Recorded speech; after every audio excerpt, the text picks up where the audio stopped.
नमस्कार फ्रेंड्स, जदि आपण बारंबार हेउथिबा एक्नी बा पिंपल्स प्रॉब्लम पाई बहुत प्रकार क्रीम यूज करी थकी गलेनी तथापि रिजल्ट आपनको किछि मिलिनी ताहले होमियोपैथी ट्रीटमेंट करंतु आ परमानेंट क्योर पांतु।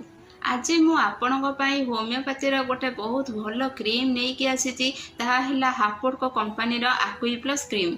एही एक्वी प्लस क्रीम को आपण दिन को 2 थर सकाळे एवं संध्यारे यूज करंतु।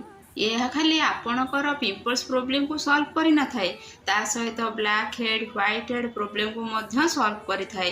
पिंपल्स पर फेस रे जो स्पॉट रही जाए ताकू से रिमूव करि थाए, फेस पूरा क्लियर करि थाए आउ इंस्टेंट ग्लो आनी दे थाए। जदि आपण आकु रेगुलर यूज करूचंती ताहले मेलाजोमा और कोलेजोमा भली प्रॉब्लम को धीरे धीरे ठीक कर थाए।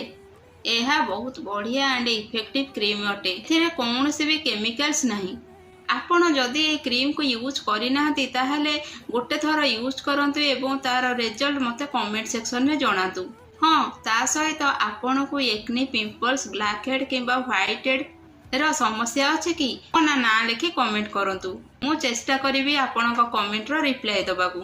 जदि ए वीडियोटी भलो लागिला ताले please like share and subscribe करबा को जमा भी भूलिबेनी। प्लीज जय जगन्नाथ।